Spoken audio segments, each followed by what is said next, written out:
Vou dar início hoje a um conjunto de sessões, chamemos-lhe assim, que se baseiam em aulas, verdadeiras aulas universitárias, que durante muitos anos dei numa disciplina que, conforme as universidades, muda de nome, mas que se chama à volta de arqueologia só, ou arqueologia, teoria e métodos, arqueologia e práticas, e que se destina a introduzir os estudantes de arqueologia ao tema geral do que é esta disciplina.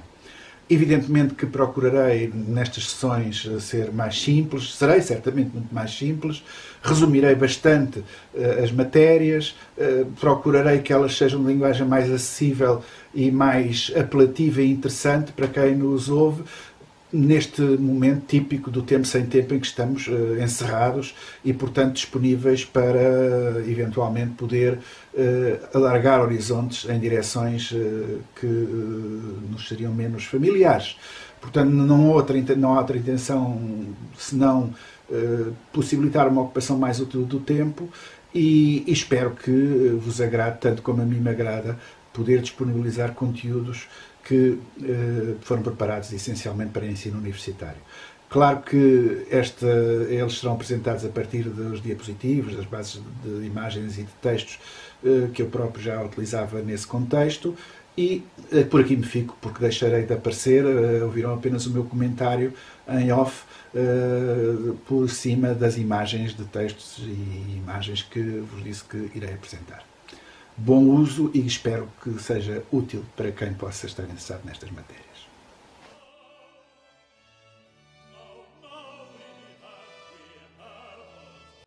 Iniciemos então a nossa deambulação pelo mundo da arqueologia de uma forma muito introdutória. E talvez a primeira coisa seja começar por dizer não tanto o que é a arqueologia, mas aquilo que ela não é de todo, ou pelo menos não é em parte. Porque, na realidade, porventura, muitos dos que estão a ouvir ou que vão ouvir estas sessões, não sendo arqueólogos, não sendo sequer estudantes de arqueologia, terão da arqueologia a visão comum que lhes é dada pela comunicação social, pela filmografia, enfim, pelos romances, etc. E talvez seja mesmo por aí a forma de começar.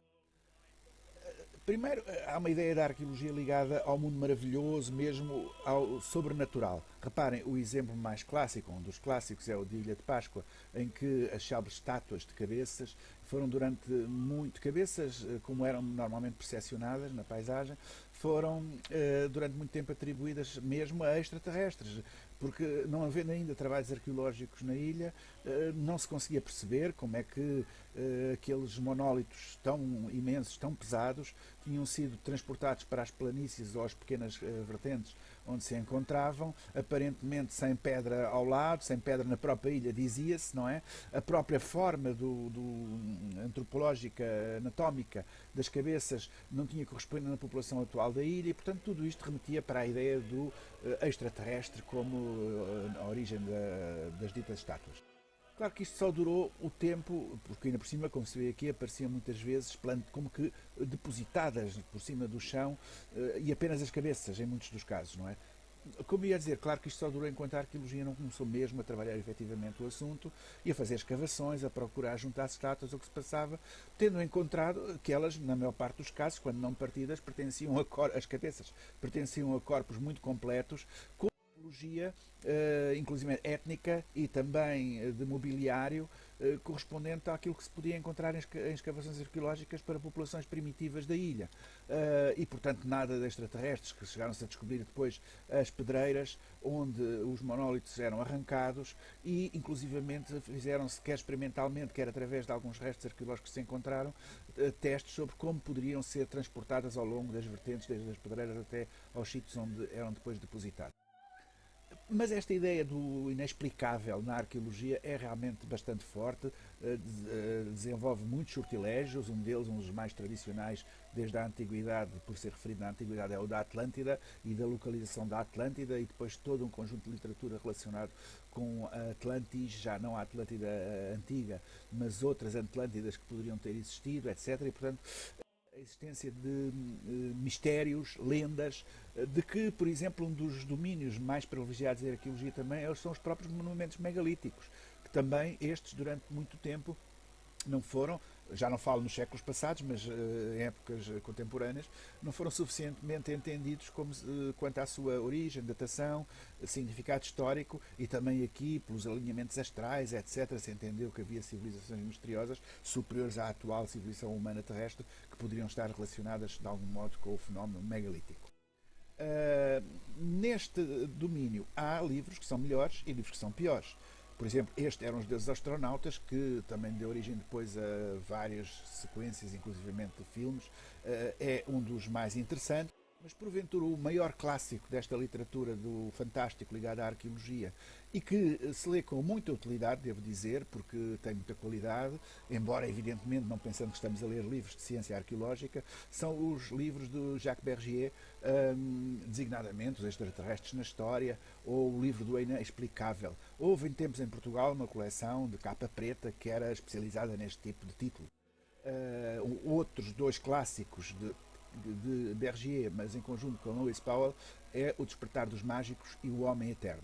São talvez os expoentes máximos deste tipo de literatura que, como digo, o jovem, sobretudo o jovem, ou interessado em, digamos, em algum lado mais onírico da arqueologia, poderá ler com bastante proveito. Mas, insisto, não são arqueologia, não são tratados de arqueologia. Mais aproximando-nos, ainda nesta linha, aproximando-nos progressivamente da realidade arqueológica, temos inclusivamente revistas de venda de tabacaria, como a Archaeology, que com frequência tem textos que ligam, digamos, este universo do maravilhoso à realidade da arqueologia e que também são interessantes de folhear, de ler, como primeira, breve, geral e, digamos, despreocupada aproximação aos temas da arqueologia. Mesmo na internet encontramos este tipo de ofertas, designadamente, por exemplo, esta Ocultopédia, que no fundo é uma Wikipédia do oculto em arqueologia, com de A a Z sítios arqueológicos de todo o mundo organizados em torno daquilo que eles contêm de eventual mistério ou de inexplicável pela ciência arqueológica. Um dos filões, todas as civilizações antigas, sejam as do Mediterrâneo, sejam as do Vale do Rio Indo ou outras, ou as da Mesoamérica, todas elas são fonte, manancial importantíssimo, inesgotável para este tipo de filão do mistério. Uma delas, na nossa área geográfica da Bacia do Mediterrâneo, é obviamente o Egito e todos os seus mistérios, que provavelmente não serão assim tantos esotéricos como aquilo que se pretende, mas continuam sempre a estar na ordem do e também aqui, nesta literatura que liga com o Egito ou liga com outras civilizações antigas, há melhor e há pior. Do melhor são os romances do Christian Jacques sobre, por exemplo, o caso do Tutankhamon, ou outros que realmente são livros de leitura, não direi obrigatória, mas também muito útil e interessante, sempre na perspectiva de, insisto, repito, não são livros de arqueologia. E claro, depois temos as belíssimas coleções, mais que não seja pela ilustração que levam, muitas vezes também pelo texto, da National Geographic, de divulgação das civilizações antigas, já aproximando-se mais e cada vez mais da realidade arqueológica. O clássico dos clássicos em toda esta literatura é o Indiana Jones, que na realidade já não é bem a literatura, é filmes. No fundo, o Indiana Jones, que é um cowboy arqueólogo, estes filmes, na realidade, em termos de género cinematográfico, são verdadeiros westerns, de aventuras, em que se troca o faroeste americano pelas civilizações antigas e o cowboy tradicional pelo um arqueólogo, que é um arqueólogo cowboy, não é?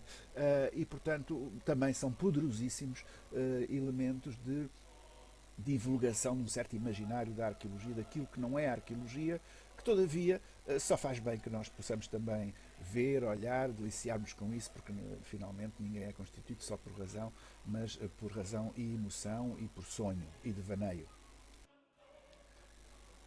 Portanto, esta é uma primeira aproximação à arqueologia. O mundo maravilhoso da arqueologia, um mundo muitas vezes até inventado e fabulado. E é baseado ele na bibliografia sensacionalista, nos romances arqueológicos e no cinema de aventuras de tipo western arqueológico. A imagem pública da arqueologia é, por outro lado, também muito associada com outra dimensão diversa, bastante diversa da anterior, e porventura tão importante como a anterior em termos de divulgação pública da arqueologia, que é a dimensão patrimonial, a arqueologia como património. Os jornais, as televisões, as revistas, as rádios estão cheias todos os dias, quase diria, de notícias relacionadas com a arqueologia e vestígios arqueológicos, que normalmente notícias focados sob o ponto de vista de destruições cometidas ou de valorizações de sítios que passaram a ser visitáveis, mas na maior parte dos casos trata-se mesmo de perigos, mesmo de destruições cometidas sobre o património arqueológico, com grande intervenção das comunidades arqueológicas, das pessoas que em cada terra gostam do passado e que protestam contra a destruição de vestígios arqueológicos. Portanto, esta dimensão da arqueologia é também fundamental, tal como a educativa.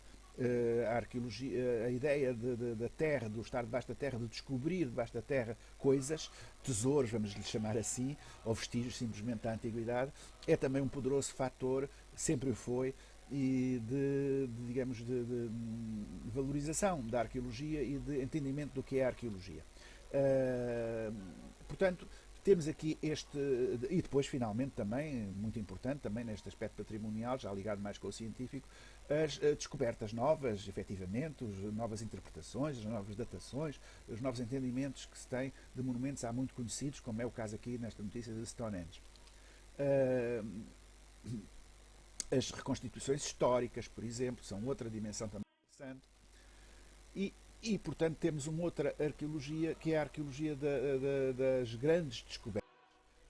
Um dos livros que, em juventude, quando se é teenager, mais importa que se leia, quem gosta de arqueologia, espero que ainda se leia hoje como se lia quando eu era teenager, é Os Deuses Túmulos e Sábios, do Ceram, que conta, sob uma forma romanceada, mas aproximando-se tanto quanto possível da realidade dos factos, a descoberta do túmulo de Tutankhamon, com esquemas sobre o próprio túmulo, para que o leitor, à medida que vai avançando na narrativa, perceba em que posição do túmulo é que está, etc. Mas com um tipo de romance que explora muito, digamos, a emoção. Vê alguma coisa? Pergunta o Carver ao Howard, o arqueólogo também um pouco aventureiro que descobriu o túmulo. E Howard diz devagar, sim, vejo coisas admiráveis. Isto quando penetrou pela primeira vez no túmulo mais interior, na câmara interior do túmulo de Tutankhamon. Portanto, este tipo de livros, que não são ainda eles tratados de arqueologia, mas já se aproximam muito da arqueologia, obviamente são fundamentais que se leia na altura certa da vida, quando se está mais desperto para abrir horizontes, antes de os começar a fechar, porque na realidade a arqueologia depois, ao longo da vida, vai ser um fechar de horizontes, porque, ou não, depende do ponto de vista que se tenha, mas enfim, um cair na realidade, diria, muitas vezes, onde raramente tem este sortilégio da grande descoberta, do exótico, do que quer que seja. A maior parte do tempo do arqueólogo, na realidade, é passado com coisas simples, humildes e de rotinas, diria. Muitas delas até não no campo, mas em gabinete, no estudo de coleções arqueológicas. Outra também muito importante da dimensão da compreensão pública do que é a arqueologia, na perspectiva de grandes descobertas, é quando a arqueologia pôde, e voltaremos a esse assunto várias vezes nesta sessão, nestas sessões, quando a arqueologia pôde pôr a descoberto e torná-lo novamente do domínio público, ou comprovar, tornando do domínio público, comprovando através de vestígios materiais, aspectos da história passada que se diria duvidosos, e para sempre duvidosos, impossíveis, portanto, de comprovar, ou até destruições. A relação, por exemplo, com as religiões, e no nosso âmbito cultural com a religião cristã, e designadamente com o texto bíblico, é, neste aspecto, muito importante. Este é um dos clássicos também, este livro do Keller, intitulado A Bíblia Tinha Razão, e no fundo, como o subtítulo diz, é a verdade histórica da Bíblia demonstrada pela arqueologia. Ora, uma ciência que consegue demonstrar a verdade histórica da Bíblia, obviamente que estava destinada a ser amplamente, muitíssimo valorizada por todos, diria, mesmo os não cristãos, os não crentes, mas desde logo também pelo universo amplo dos cristãos no nosso âmbito cultural. E, portanto, esta verdade histórica da Bíblia constituiu uma das, diria, cartas de alforria da arqueologia desde o século XIX e, sobretudo, ao longo do século XX. E reparem, casos emblemáticos nesta relação entre arqueologia e comprovação do texto bíblico. Aqui temos a foz do rio Jordão, o célebre Jordão, um pouco a montante desta foz era onde João Batista batizava. E ainda hoje há grandes excursões ao local para poder, se não ser batizado, pelo menos ser banhado nas águas do batismo original. Reparem, muito próximo daqui do Jordão, de resto no limite das planícies aluvial do Jordão, existia uma cidade antiga de que apenas até à entrada em ação da arqueologia se tinha a memória bíblica e depois a imaginação que todo o tipo de desenhos, e até a banda desenhada atual infantil, produzem, que era esta cidade imaginada, Jericó. Ora, Jericó, aqui temos novamente uma imagem que vai desde o mar Mediterrâneo até ao Jordão, e como veem, temos aqui o limite do Vale do Jordão, da planície aluvial do Jordão. Reparem a Foz do Jordão, o Mar Morto, a Foz do Jordão. Do lado oriental desta planície aluvial, nas montanhas do lado oriental, que hoje em dia estão integradas na Síria, temos o Monte Nebo, o monte de onde Moisés viu a terra prometida, precisamente do lado oposto, do lado ocidental. Temos depois a Foz do Jordão, que já referi. Temos Jerusalém, do lado ocidental, já nos planaltos que se estendem para lá da planície aluvial do Jordão e, portanto, numa posição própria de uma cidade mais central, mais integradora. E, nos limites da planície aluvial do Jordão, as antigas cidades, que vêm desde a pré-história, e neste caso pré-história muito antiga, desde antes do Neolítico, a cidade de Jericó. Ora, a cidade de Jericó, que em termos de altura bíblica, da histórica bíblica, existia como um tel, como um recinto fortificado e sobrelevado em relação à planície envolvente, um dos principais cidadezinhas, diria assim, na perspectiva de comparação com Jerusalém, da altura.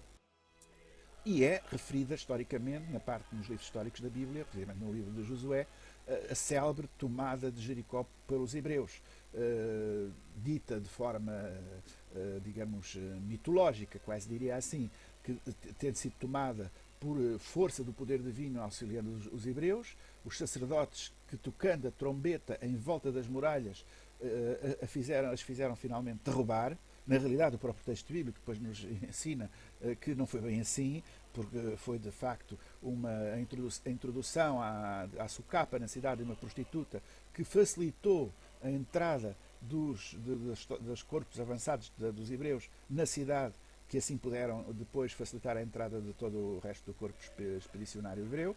Mas, na realidade, o que fica para a história bíblica, digamos, é o Senhor Jeová que auxilia os hebreus na tomada de Jericó, a qual, devido ao seu paganismo, ao seu ambiente pecaminoso, etc., foi erradicada da face da terra. E, portanto, Jericó teria sido destruída, pura e simplesmente pulverizada, as muralhas completamente pulverizadas por ação das trombetas, e nada seria de esperar jamais encontrar Jericó à face da terra. Ora, precisamente hoje, quando vamos a Jericó, na atual Palestina, passando por estes checkpoints todos que nos obrigam quase que como que a entrar numa prisão a céu aberto, encontramos o tel, a velha Jericó, o tel de Jericó, tal como escavado, posto à vista pelos arqueólogos. Repare novamente o mapa do Jordão, a localização de Jericó e uma aproximação progressiva à cidade atual de Jericó, e dentro da cidade atual de Jericó, o onde se encontra o tel da antiga Jericó que está assinalado. Portanto, ao nível do solo, ainda em fotografia aérea, aqui a visão mais global das escavações do tel de Jericó. Aqui ao nível do solo, e reparem, é esta a imagem que se tem, subindo para um prédio que se situa no local em frente à antigo tel, e algumas das imagens que se podem obter das sucessivas. Na realidade, não houve uma Jericó, houve várias Jericós, como não houve uma Troia, houve várias Troias das muralhas, várias áreas funcionais de Jericó. Portanto, a descoberta de Jericó, dando só este exemplo, muitos outros poderiam ser dados, é sem dúvida um dos elementos fundamentais, foi sem dúvida um dos elementos fundamentais para, digamos, mostrar a importância e a dignidade da arqueologia. Mas muitos outros existem, eu escolho apenas um outro, muito mais recente no tempo, já dos finais do século XX, a descoberta do chamado Homem do Tirol, o Homem dos Alpes do Tirol, numa zona que está ali o Ponto Vermelho, de fronteira entre a Áustria e a Itália, na realidade do lado italiano, onde neste vale, que durante milénios esteve sempre coberto por gelo, por glaciares, se encontrou esta montanha natural congelada, de que se discutiu a quem pertencia, se à Áustria, que foi quem primeiro descobriu e pronto, foi primeiro foi levado, ou se à Itália, que na realidade verificou-se que era do lado italiano da fronteira e foi recolhida em Itália, uma múmia de um indivíduo do Neolítico final, início da Idade do Cobre, na realidade, início da Idade do Bronze, nesta região, como na maior parte da Europa, não há verdadeiramente Idade do Cobre, o que há a seguir ao Neolítico é a Idade do Bronze, com inclusive um machado de bronze perfeitamente conservado, como se fosse de agora, um punhal em sila, flecha, pontas de flecha, a múmia muito bem conservada, que de tal modo conservada que deu origem a reconstituições as mais impressionantes, a análise do vestuário, inclusivamente da última refeição que teve, pela análise da flora intestinal, etc. Portanto, tudo isto, a descoberta de uma múmia humana tão antiga, com estas características, é uma outra grande descoberta. E uma vez que falamos em múmias, não nos podemos esquecer das múmias de todas as civilizações, designadamente as do Egito. Reparem, estas em particular, que são as múmias, um dos sarcófagos que dentro contém múmia do Museu Nacional de Arqueologia de Lisboa, foi, nos últimos anos, objeto de estudo muito aprofundado ao nível da mamografia, ao nível, sobretudo, do TAC, da tomografia axial computurizada, de tal modo que, mesmo sem abrir o sarcófago, podemos saber exatamente a múmia e o corpo até e as feições mumificadas do sacerdote que está no interior. Até, inclusivamente, puderam os médicos, estudando a radiografia do seu esqueleto, e aqui vê-se uma imagem de parte da coluna, aqueles pontos brancos significam, seriam hoje detectados, e são hoje detectados para quem faz análises desta natureza, por cintilografia, e são pontos que revelam a disseminação ao longo do esqueleto, neste caso da coluna vertebral, de um cancro da próstata. Não sabemos se esse sacerdote faleceu por cancro da próstata ou não, mas que o tinha, e é porventura um dos mais, se não o mais antigo cancro da próstata conhecido no mundo, daí que estes estudos tenham sido citados em todo o mundo, da Coreia ao Japão, aos Estados Unidos, à Europa, evidentemente, etc., e constituindo o projeto das múmias de Lisboa um dos mais interessantes projetos dos últimos anos da arqueologia internacional nesta área.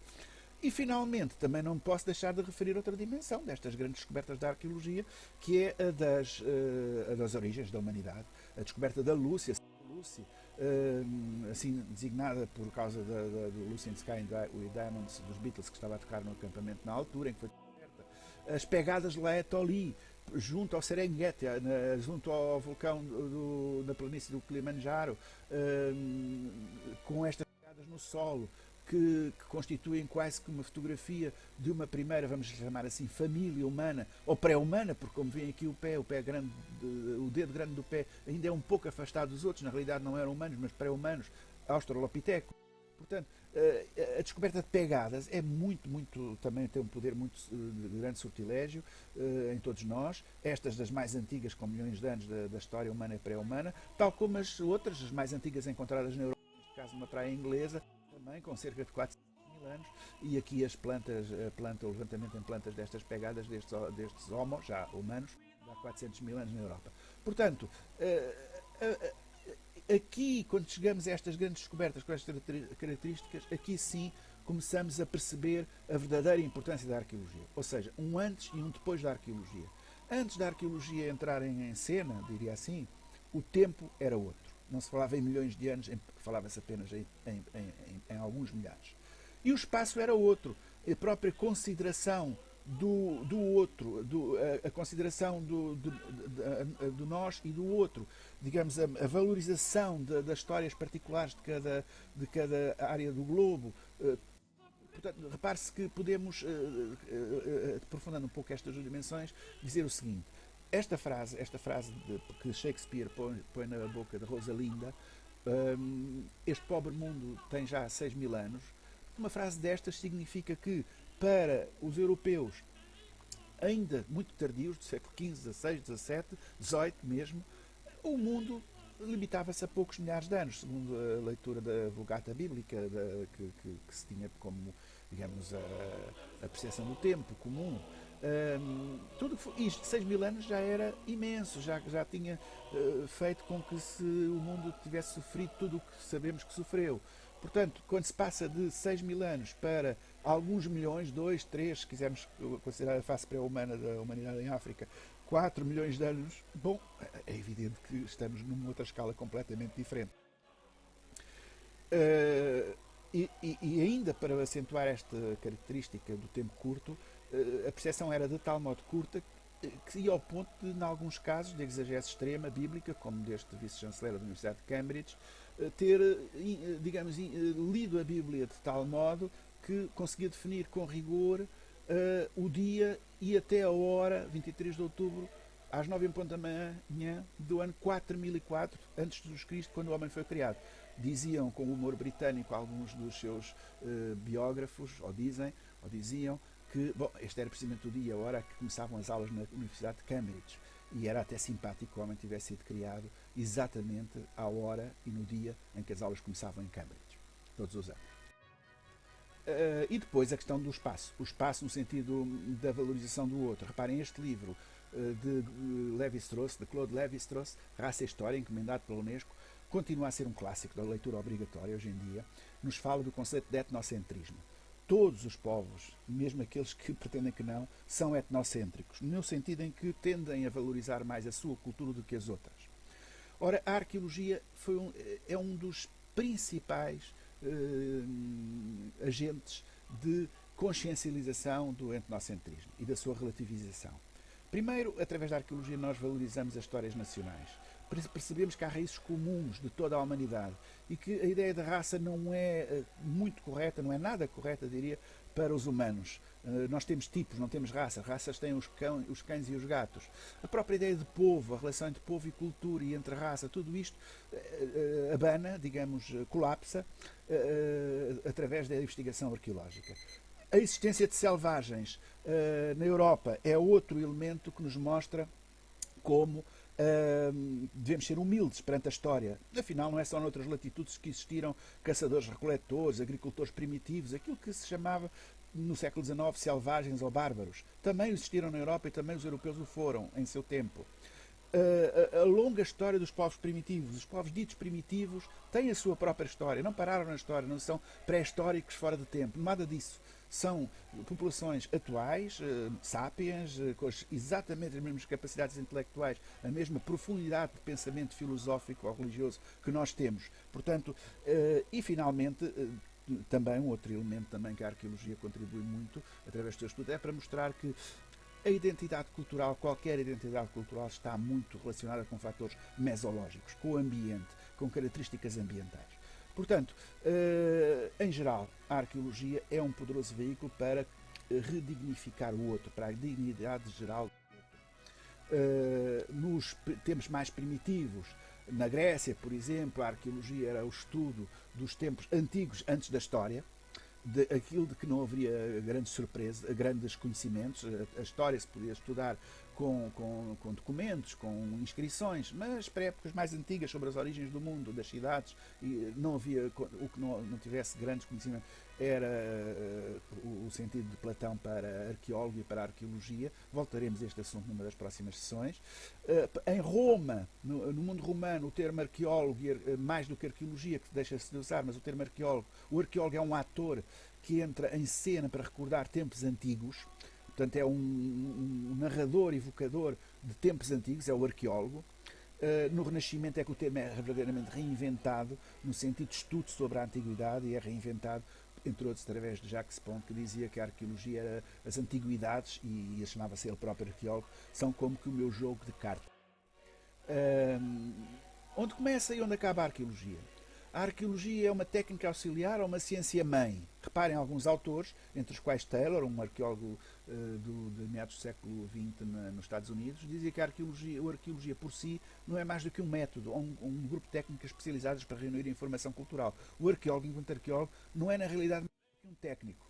Bom, a esta perspectiva opõe-se outra, que aliás dominante na arqueologia, personificada, entre outros, por este grande vulto da arqueologia do século XX, Ver Gordon Childe, um australiano de origem, embora vivendo praticamente toda a vida em Inglaterra, que começa praticamente o seu livro, que ainda hoje é um livro de leitura obrigatória para estudantes de arqueologia, Introdução à Arqueologia, com esta afirmação: a arqueologia é uma forma de história e não apenas uma disciplina auxiliar. Ora, apenas uma simples disciplina auxiliar. É nesta equação entre arqueologia como ciência própria ou arqueologia como criada de quarto, como houve quem dissesse, auxiliar de outras coisas, que nós retomaremos a nossa conversa na próxima sessão.